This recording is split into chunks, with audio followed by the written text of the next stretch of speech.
வணக்கம் நண்பர்களே. 2025 TNPSC group 2 கேட்ட 2 கொஸ்டின் நம்ம பார்ப்போம். என்ன கொடுத்துருக்காங்கன்னா, கண்ணதாசன் குறித்த பின்வரும் கூற்றுகளில் சரியானவற்றை தேர்ந்தெடு. ஃபர்ஸ்ட் ஆப்ஷன், 1949ஆம் ஆண்டு கலங்காதிரு மனமே 1949 கலங்காதிரு மனமே பாடல் மூலம் எழுதி திரைப்பட பாடலாசிரியரானார். ஆமாம், 1949 தான் ஆனார். இது சரி. இயேசு காவியம் என்னும் நூலுக்காக சாகித்ய அகாடமி விருது பெற்றார். இது தப்பு. இயேசு காவியம் கிடையாது. சேரமான் காதலி அப்படிங்கிற ஒரு புதினத்துக்காக அவர் சாகித்ய அகாடமி விருது 1980ஆம் ஆண்டு வாங்குறாரு. என்னது?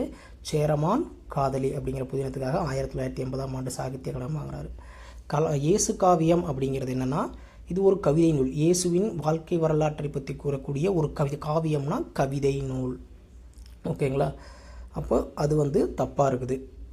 தேர்ட் ஆப்ஷன், இவர் கவியரசு என்ன சிறப்பு பெயராலும் அழைக்கப்படுகிறார். ஆமாம், கவியரசு என்னும் சிறப்பு பெயரால் இவர் அழைக்கப்படுகிறார். அப்போது எது சரின்னு பார்த்தீங்கன்னா 1, 3 மட்டுமே சரி. எது சரி? 1, 3 மட்டுமே சரியான விடை. ஓகேங்க, அடுத்து பார்க்கலாம்.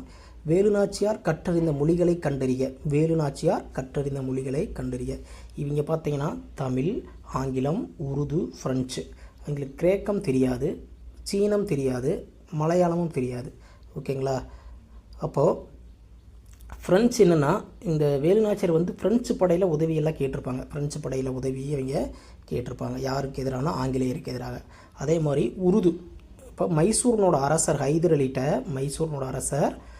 அலிகிட்ட உருது மொழியில் கடிதத்தை எழுதி தான் அவர்கிட்ட என்ன பண்ணியிருப்பாங்க? உதவியை கேட்டிருப்பாங்க. உடனே அவரும் வேலுநாச்சியாருக்கு உதவி பண்ணியிருப்பார். படைகள், காலாட்படை, குதிரைப்படையெல்லாம் அனுப்பிப்பார். 5000 காலாட்படை, 5000 குதிரைப்படை அப்படிங்கிற மாதிரி அனுப்பி வச்சு வேலுநாச்சியாருக்கு உதவி பண்ணியிருப்பார். எந்த மொழியில் கடிதம் எழுதியிருப்பாங்க? உருது மொழியில் தான் எழுதியிருப்பாங்க. ஃப்ரெஞ்சுக்காரர்கிட்ட உதவி கேட்டிருப்பாங்க வேலுநாச்சியார். அப்போ ஆப்ஷன் ஏ தான்